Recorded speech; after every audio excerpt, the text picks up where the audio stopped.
Let's dive into a really fascinating spiritual puzzle. You know how we see people as total opposites, like the hero and the villain, the doctor and the patient? But what if they're not opposites at all? What if they're actually connected on some deep, cosmic level, like two sides of the very same coin? Just let that quote sink in for a second. A prosecutor, the person who upholds the law, and a thief, the one who breaks it, sharing the same destiny? I mean, how could that possibly be true? It sounds like a total contradiction. But what if it's not? What if it's the key to unlocking a really powerful lesson about life?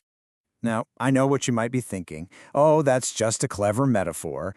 But the idea we're digging into today is that this isn't just poetry. It's describing a real, almost karmic link that ties these seemingly opposite people together. Think about it for a second. A doctor and a patient, a prison guard and a prisoner, and yeah, a prosecutor and a thief. They look like they're on completely different teams. But what if they've been brought into each other's lives for a very specific reason?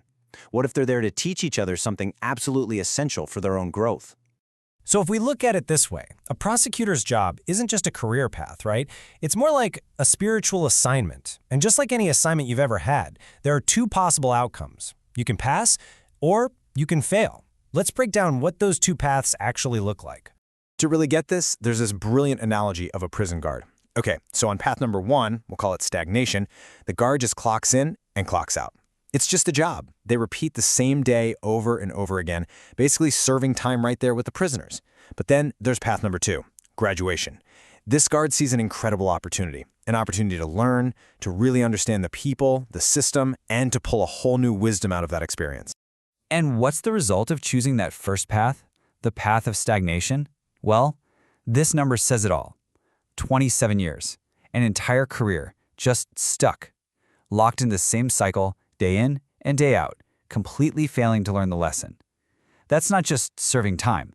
That is being spiritually stuck. And it's a huge warning for all of us, really. So, what does that path to graduation actually involve?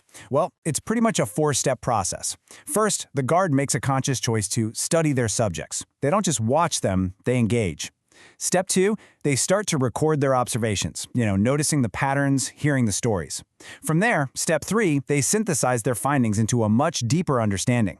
And finally, step 4, they share that wisdom with the world. Maybe they read a book that helps all of us understand the real roots of crime.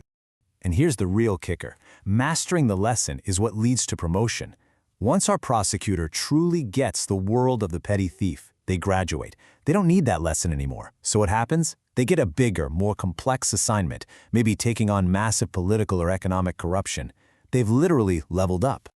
Okay, so this whole thing isn't just a cool parable about prosecutors and prison guards.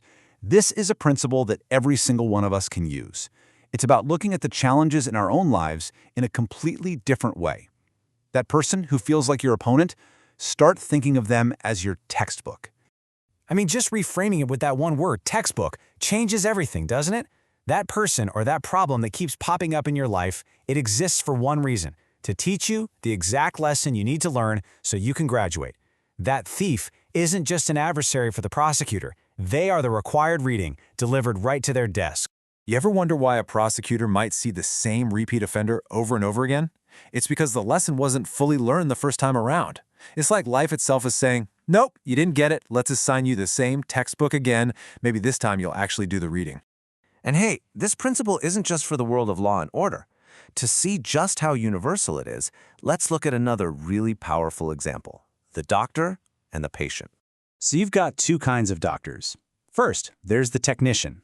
This person is a master craftsman, right? They can stitch a wound perfectly, they treat the symptom, they get the job done. But then, there's the true healer. This doctor wants to understand the root cause of the injury. They don't just treat a disease, they treat the patient's entire life. They become a student of humanity. So how does a doctor actually become a true healer? You guessed it, they treat their patient like a textbook. They don't just see a broken bone on an x-ray. They see a story. They listen. They record the circumstances. They study the patterns behind the pain, and they work to heal the whole person. Mind, body, spirit, the whole shebang. And by mastering these deeper lessons about human suffering, the healer's own journey is elevated. They graduate from the operating room. Maybe they become the personal physician for world leaders. Or maybe they even become the minister of health, healing not just one person at a time, but the entire system. In all of this, it brings it right back home. To you, to me.